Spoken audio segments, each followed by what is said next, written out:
to be an artist. For me, creation, it's about creating because there are people that sing my music that aren't creators, but Right. they They're take entertainers. their job is they have one job to sell the story, like an Right. actor or actress. I'm just a director or script writer if you want to put it into visual. So when do we start this? Go ahead.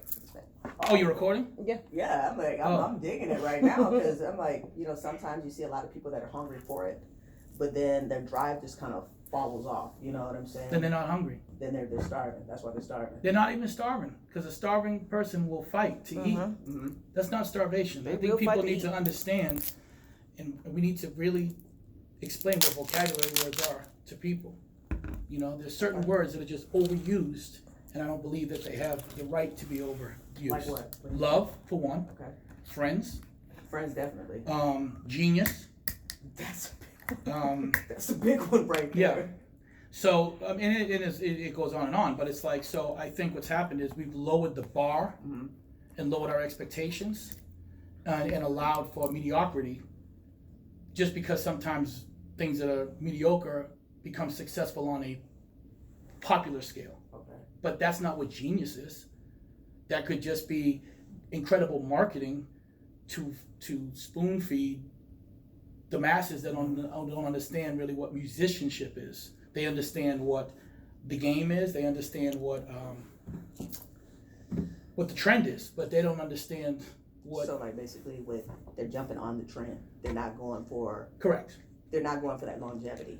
Right, Okay. and I don't blame the pawns, right? And I Yeah, call them 'cause pawns they're because getting paid. they're pawns. No, not necessarily. I'm not calling the artist or the performance, but I'm talking about okay. the audience. Oh, okay, got you. Right? Yeah. It's like blaming the students Okay. for not learning in the school. With the lessons being taught. Right. Yeah. So it is the responsibility of people to say, okay, this is why Stevie Wonder is a genius. This is why Prince was considered a genius in the music industry and with what they did as music. This is why Madonna and her team is considered a genius on a marketing standpoint in the pop field. Right. Right. Okay? So if you're comparing, when it comes to art, it's all relevant as to Right. what colors you like, how you want to set up your office. That's a personal, Art form, yeah. yeah.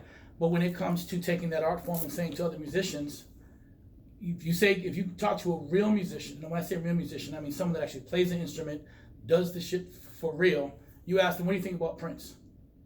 You can say, go. What do you think about Stevie Wonder? Go. Genius. You ask them about other people, they're not going to give you that same example, even if that person has sold more records, because that's Even not that what the same musicianship enthusiasm is. Right. in their answer is like, when you ask them about Prince or something, it's like you see their energy is like, oh yeah, Right, but lights then up. when you, so what do you think about such and such? They alright. But They alright. on the topic of Prince, I heard Purple Funk. Mhm. That was funky. Well, Like thank you. I was jamming on that. That was hot. I loved it. I really did. And I sat back and I was like, dang, to put you in that era of like George Clinton era, you know what I'm saying, back in the day, like I was vibing. And I want to give you your props for that. Oh, thank you. So, Purple Funk, I've never done a cover song. It's original. I'm saying so there's certain things I don't do based on the people that I respect and the advice and the things that they've said. So when Prince tells you, don't cover my song, let my song be what inspires you to do your own song Right. for somebody else to inspire because it's creation, right?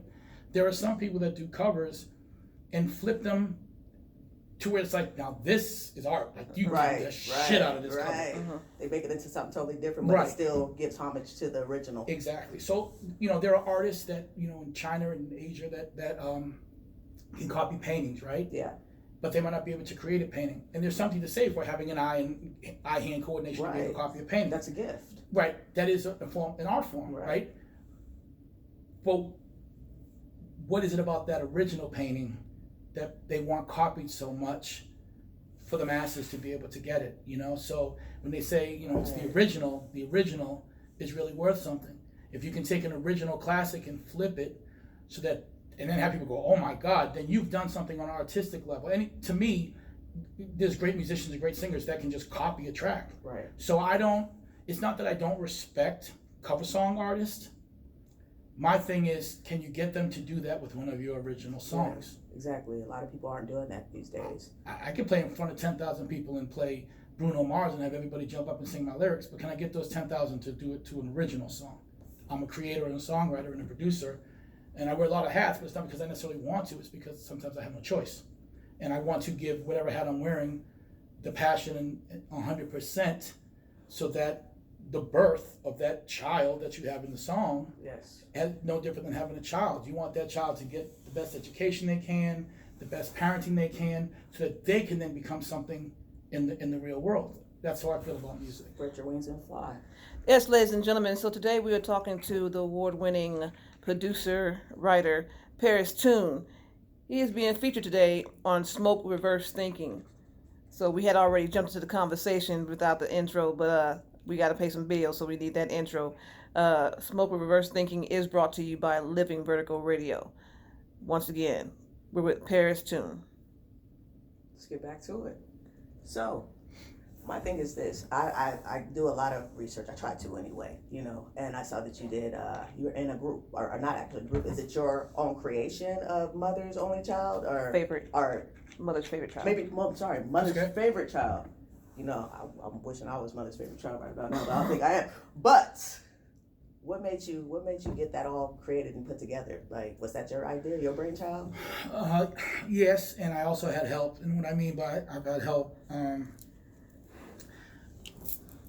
I started doing hip hop production. Okay. And so my education was literally going through crates and listening to records to find that sample that I could loop or chop up and be the first one to release it, because back in the day, as a producer, and an artist, it was all about having the first sample out, right? You can't do the same sample, and you have that, and like, oh man, you get mad that somebody released the sample that you were working on, right?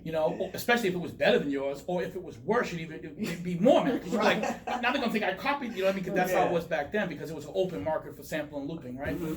So what ended up happening was I started to buy keyboards, and back in the mid and late 80s, when I was really young and starting and knew what I wanted to do, I couldn't get those sounds that the keyboards that were out had, that the records were. And I realized that the keyboards that they were selling at the time in the 80s were digital keyboards just starting out. Okay. So I started to ask questions.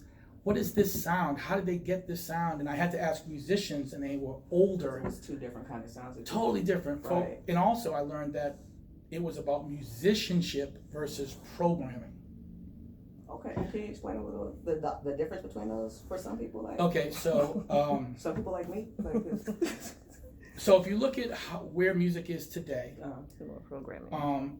It's programming. Uh-huh. So it has to do with a computer and a keyboard and a drum machine or controller, and you play the parts. Okay. Right. And then you say, okay, I've got my 4-bar phrase or 8-bar phrase, and this is enough. Now sing on it. Right. It derived from sampling, meaning when we started in hip hop, when you loop a 4-bar phrase, we didn't have the tools to change the tempo or the key, because it was just a loop. Okay. So you had to be creative, and usually it was about dropping certain sections. So you might drop the sample here, or pull up the horn, hit there, and then make the kick drum or whatever. So you would take this 4-bar or 8-bar phrase, and you would arrange that in as many different ways that you could, so that it wouldn't just be a boring ass loop. Right. Like it was bringing some hit to it, some jazz. Correct. But it was the musicianship that gave you that bounce and the sonic quality of having things professionally recorded and mastered in the 70s or the 60s or whatever it was that you were putting out, right? So legally, of course, we were doing that. And then when they banned sampling and they had to do the sample clearance, it got too expensive to get sample clearance for samples. Oh, okay. So then kids, producers, started programming the parts. And once you got a computer, and the computers now have sounds in it, anyone that gets a computer or a controller calls themselves a producer, because you don't really have to produce today to put music out, right? So the difference between programming and what I call musicianship is when you're using different individuals and they're playing the instrument that's their thing, Yeah. they're gonna usually give you something better than you can do yourself, unless you're Stevie Wonder or Prince or various musicians that know how to play every instrument. So as I started to see that I couldn't get a guitar sound with a pedal on it through an amp mic'd a certain way, Right. out of a keyboard, I started to get into musicians and musicianship. Oh, okay. I would buy equipment, and then what happened was that guitars, and then I would try to learn how to play it, and then I would meet a guitarist that could do it, and I'd say, okay, this isn't what I'm supposed to be doing. What I'm supposed to be doing is taking the best musicians that I have at my disposal, bringing them together to create Magic. a collective Yeah. of, right. And so I started to get more into musicianship than I did programming. Well, lucky for us, because it's great. You do a hell of a job. Well, okay, that's the other thing. I am a director, and without the lighting team, the actors, the actresses, I can't make a great movie, Exactly. right? Right. So sadly, a lot of times the musicians don't get the credit that they should based on being on the record.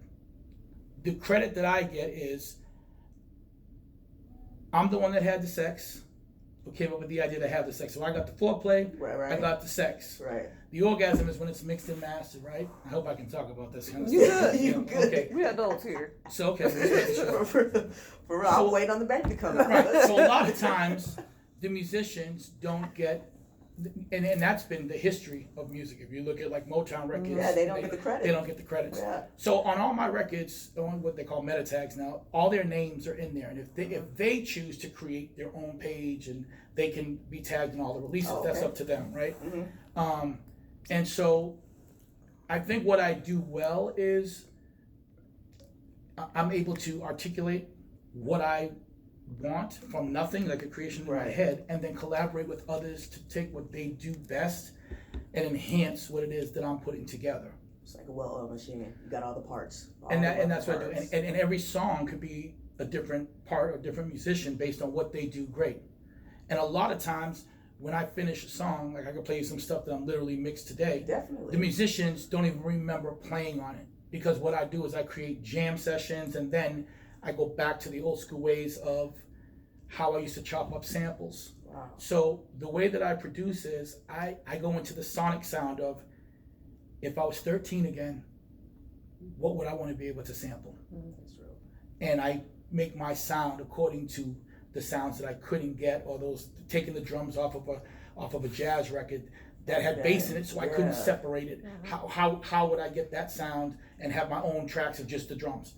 And I take time in doing it. It's not just a matter of me going in 5 minutes, programming some shit, Right. looping it, and then saying I got a track and then putting it on SoundCloud and getting 5 plays and think that I'm a successful producer. That's not what I do. No, I've seen some of those SoundCloud producers that you're talking about. You But know. I don't take away from them. Some of them are good, and some of them Yeah. need to get off SoundCloud. We just don't get Well, them off. here's the thing. If you'd have heard the shit that I started when I first started, you'd be like, what in the hell is this? Even though when I started, I quickly became a sought after producer. Okay, because that means that you wasn't sounding too much like that Right. SoundCloud. Right, that's right. But, but at the same time, He's trying to be humble. I didn't really I love have it, though. my own sound yet, because I was imitating Marley Marl when it came to the sounds that I was using, or Karis when I was imitating New York when I lived in Boston. You was But I trying had build to your start flavor, though. somewhere. You're trying to build your Yes. flavor up. And it was very difficult to start with because I didn't know any musicians. I also didn't understand music theory. So when you loop something and it's not in key and it's in between keys, you can't have someone sing on it. That's why if you listen to a lot of 90s music, the singers are not in key, the samples are not chopped right.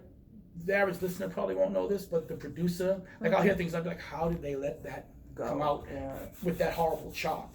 I'm hearing that in today's music. That's too. because- like really bad. You'll hear it.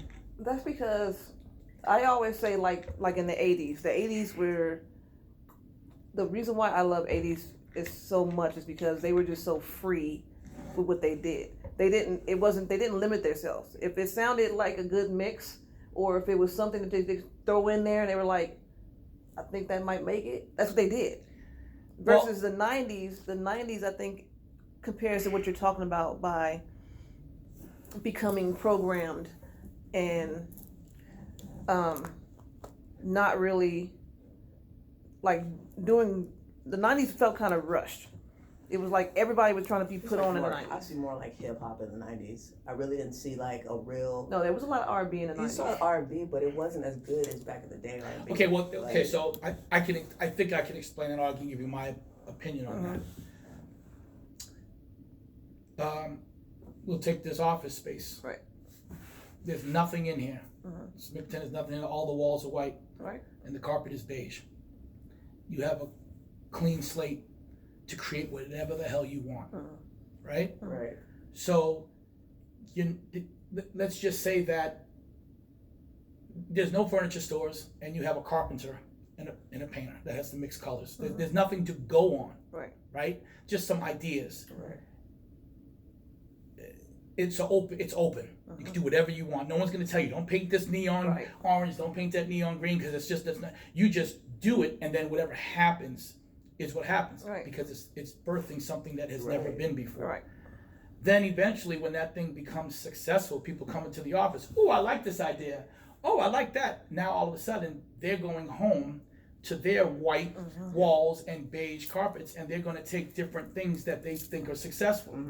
And then it becomes a formula that they think that this is why the success is here. Since it worked for this person. Since it worked for this person, right. For So back in the day, there were also rules in hip hop. You couldn't sound like anybody else. Right. You have to have that distinctiveness. Right. You have to have some kind of gimmick. Correct. But remember, the industry from the beginning of time was about chasing that buzz and getting something to sound like that, because they thought that was what's going to make the money. Once they took that and they controlled it, they fed everybody that. Right. That's like Hot Boys, Cash Money. So they get a formula and they go with it, right? Motown had a formula. Yep. But they had real musicians and string arrangers and vocalists, but there was an absolute formula that created Motown. There's a lot of records that sound like Motown that are not Motown, that came out after Motown or during Motown, because they wanted to create that formula. But those people only might have had one hit. Whereas Stax in Memphis was doing their own thing, which was different, which actually a lot of the Stax stuff came from, Motown stuff came from Stax, because they were copying certain sounds. And the same thing in Oakland, you had Sly and the Family Stone, which was a whole totally new thing. And, and so you could go back to the beginning of time. So what we're going through is nothing new. It's just happening so much faster because of technology. Right. It's kind of like a recycle. That's all it is, because, you have Little Richard, and then you have, what was it, Fabian or whoever it was that copied Tutti Frutti, home. It's like, what in it, but that's sold. Then you kind of had like, who was it, Frankie Lyman, because if you listen, if you listen, his influence was Little Richard. Yeah. If you listen to him. And that's the thing, and that's the other thing, you have to start from somewhere. Prince wasn't Prince until he became Prince. Meaning, he was a prodigy. Yes. You know what I mean? But he didn't create his sound immediately. So if you listen to earlier Prince, you can hear Sly Stone's Fresh. You can hear James Brown. You can hear Jimi Hendrix, Carlos Santana.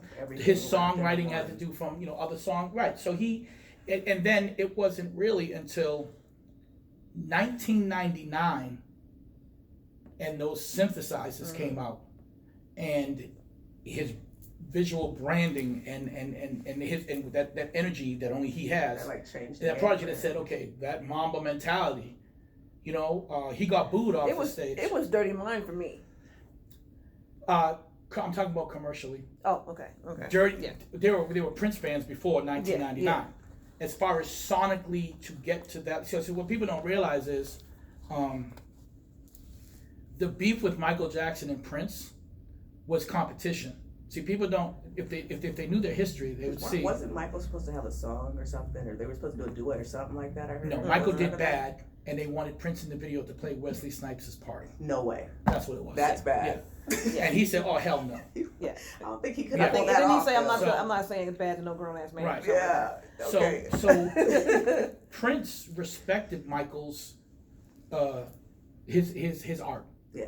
And if you would define, and I know this because this is quotes from Prince, he would define Michael Jackson as magic, and he would define himself as truth. And so Michael had that magic thing. Yeah. Prince's thing was truth. I'm gonna be me. I'm gonna show you no matter what and whoever follows me is about being them. Right. That's what Prince's thing was.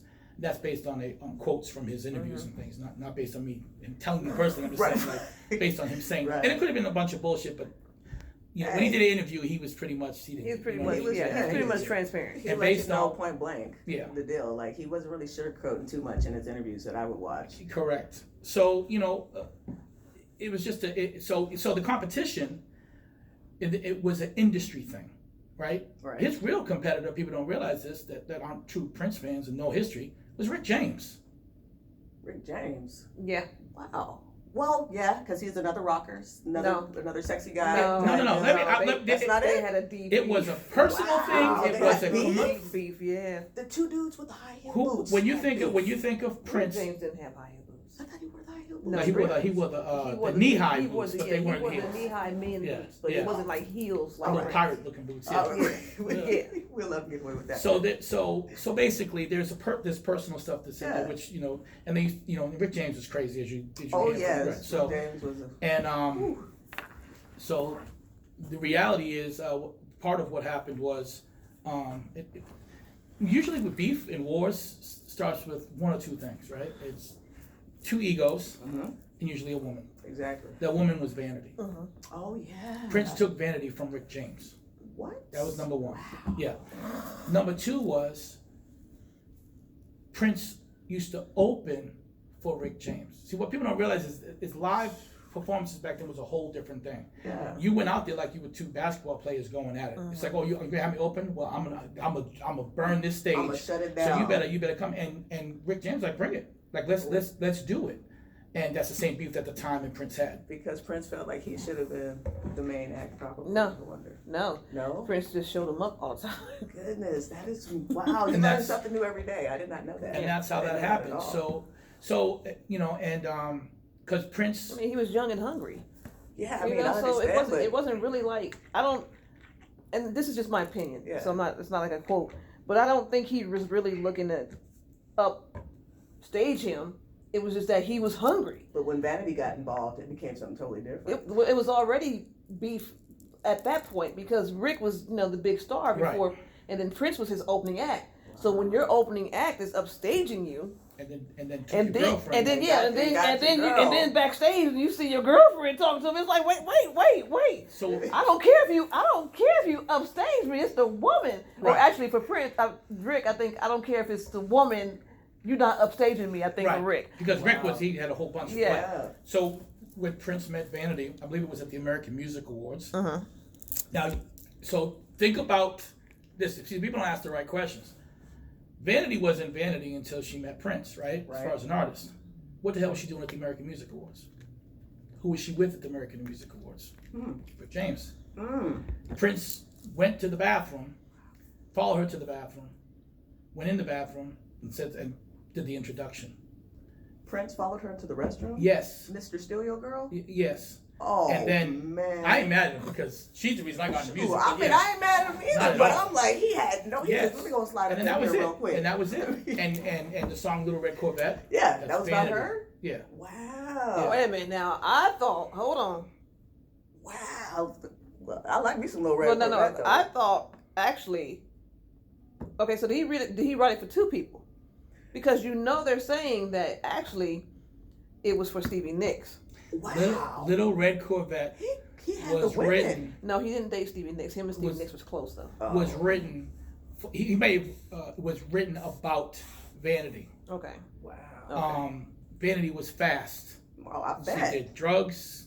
She was running around with Rick James. He took her, pulled her away. He couldn't control Vanity. And she was doing heroin and drugs back then. She was before even they didn't even hook her up. She was probably already doing it before then.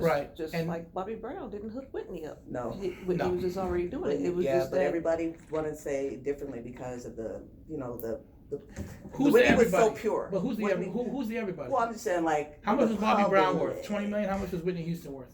It wasn't the public. The public. It was the industry. Well, it's the industry, but us being the public, we were kind of shunning or saying certain things too. Like no. Well, I knew. When you look at how their relationship turned, and how she began her demise, what people don't realize is that, you know, everybody can always say or try to blame Bobby, but you got to go back into her history before Bobby. In our community, we know things that certain people don't know. Right. You know, we know that she was dating Robin. Right. A lot of people just thought And Robin. continue to date. And a lot of people just thought Robin was her sidekick. Robin was her. And what happened was, what happened was there was beef there because Bobby was intimidated by Robin, and Robin was like, I ain't going nowhere because if I do, she gonna get out of hand. And that's exactly what happened. When Robin left, she got out of hand. And a lot of people want to blame Bobby, but Whitney was a force to be reckoned with before she got with Bobby. I mean, she smacked up Eddie Murphy. You know, she was a force to be reckoned with. So you couldn't even say Eddie Murphy's name around Bobby. Wow, it was that deep. Well, I'm pretty sure he couldn't really say Janet's name around Whitney. Oh, that's for sure. So I'm from Boston. Yes. Bobby's crew I produced with went out to Atlanta in '91 to stay at Bobby's house, produce and bring tracks. And so the thing is, Bobby and Whitney's story is no different than the other stories of the past entertainers. Sadly, it becomes the same cycle with just different names. Yeah. You know, and that's what it is. And when you're, you know, young and thrown into the industry at a young age, eat you up. Yeah.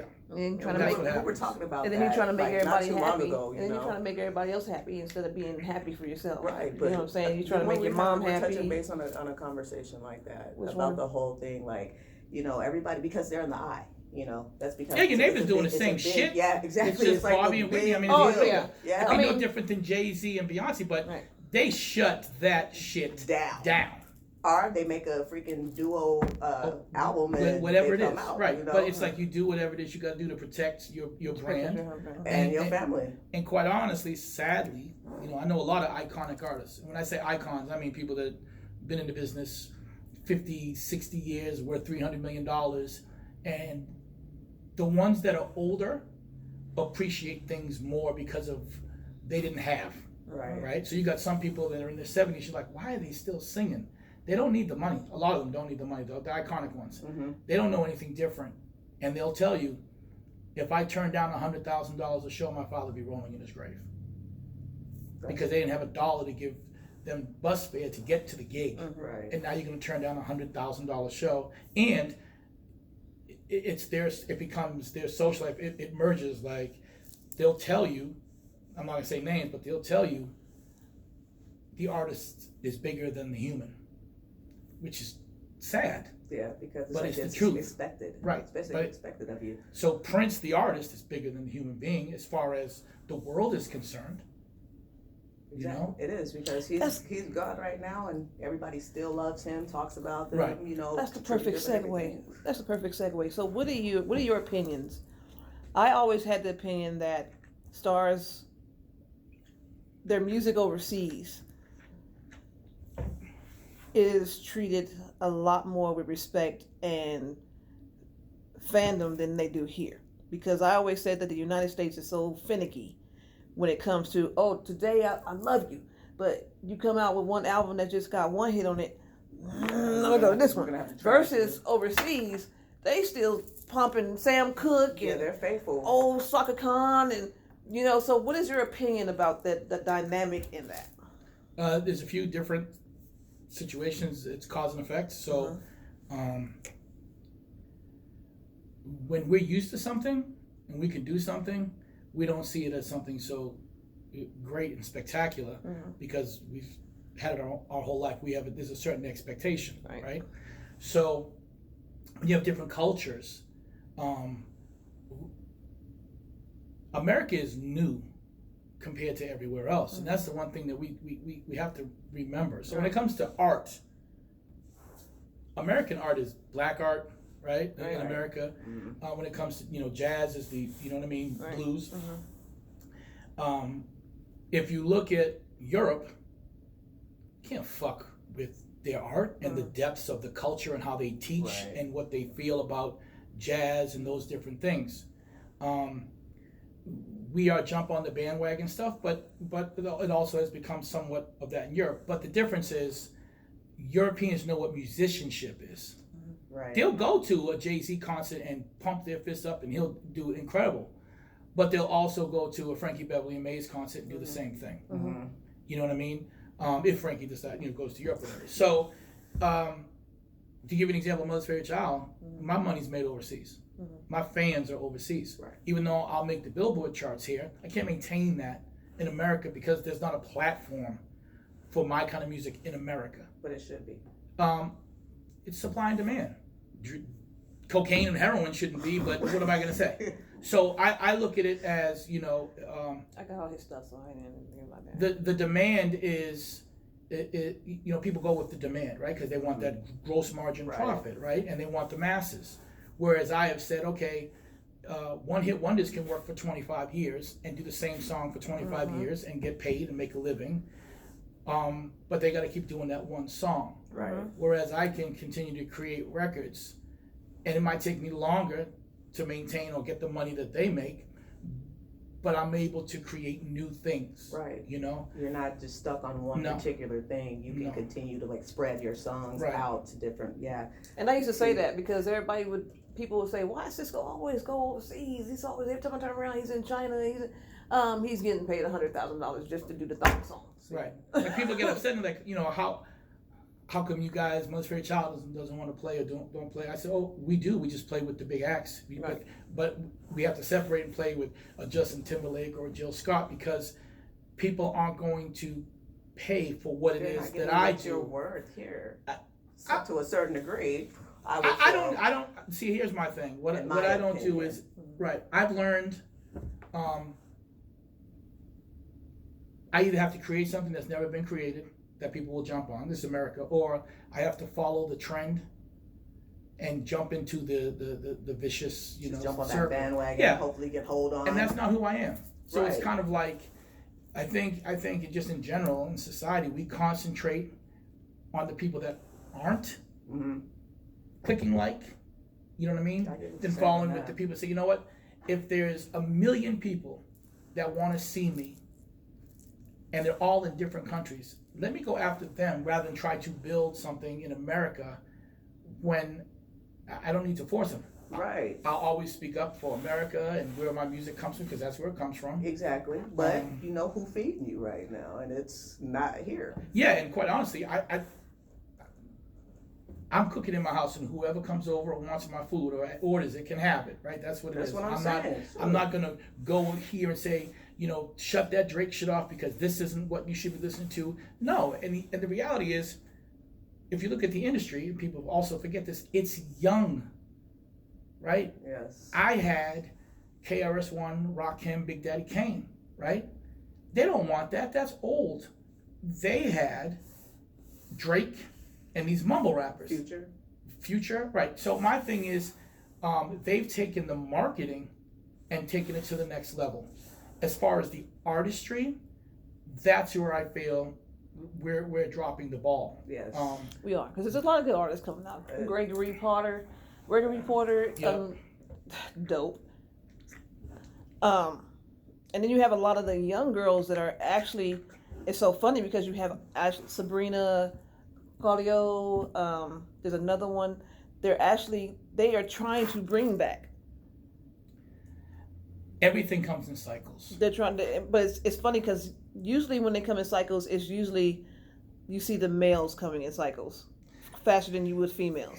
Now it's more female. It's sprinkled male, like Gregory. It's like you've got that ratchet wave coming in. Well, that's another whole conversation. That should be going out. That's a whole other conversation, and that has to do with us allowing certain things to be the norm. Yeah, and like you said, it's the youngins because I ain't no way I own any of them albums. Yeah, it's just like music has turned its head differently these days. And it's not just the youngins, unfortunately. It's the unhused too. It's everybody. It's unhused too. Well, technology has played a part in being able to do things without having to put the work ethic in and paying your dues. So now I say to people that complain about it, I say, well, I didn't have, when I was starting, I didn't have the internet like that, right? Right. I had to literally press up CDs or make cassettes, put them in envelopes, print out things and email them. I'm not email, I physically think go to we're the all post in the office. same. Right. range, So my thing is, you know, cream rises to the top. But if you don't put the same passion in your branding and in your marketing and in your hustle to get people to listen to it, Yeah, it ain't rising. it's not, you know what I mean? It's gonna People will settle say at the this shit bottom. is dope. How many dope records have you heard that ain't sold but 2? There's a lot of them, right? So, and then when people say, oh, I'm just an artist, I don't want to have to deal with this, I don't have to deal with that, then you're not starving. You're content. There's a lot of NBA players, but there's only one Michael Jordan, there's only one Kobe Bryant, right? Right. So, and that's what we want. Now, when it comes to the women, artists, when it comes to pop, the amount of money that it takes to break a pop act is 7 figures mid. Like, so, you know, 1 million, 2 million, 3 million, 4, 5 million. That's what it takes. And how you gonna knock Beyonce or Rihanna or Ariana Grande off the charts? And who has that kind of power is gonna let you? Especially with those. Well, see, okay, so I don't listen to Beyonce. I don't either, but I listen to Rihanna. But I mean, in reality, I know Ariana, she's forced to be reckoned with I don't on the listen charts to and I don't listen to Rihanna. I don't listen to Ariana. Ariana. The girls that Ariana, the shout most out, of the I listen women to Ariana. nowadays that I listen to that I've actually become a fan of is the younger coming uppers. Like I can't think of them off my head, but Sabrina. You have Tia. She just got signed with Issa Rae. mm-hmm.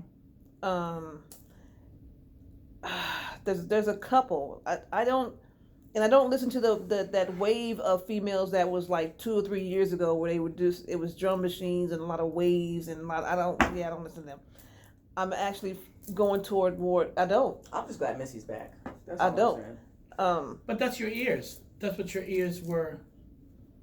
You grew up listening to a different sound. I grew up listening to the same thing you grew up listening to. Right. So that's what your ears have been trained. No Right. different than food, Right. right? Mm-hmm. You can go home and eat some shit that your family member will cook and you love it.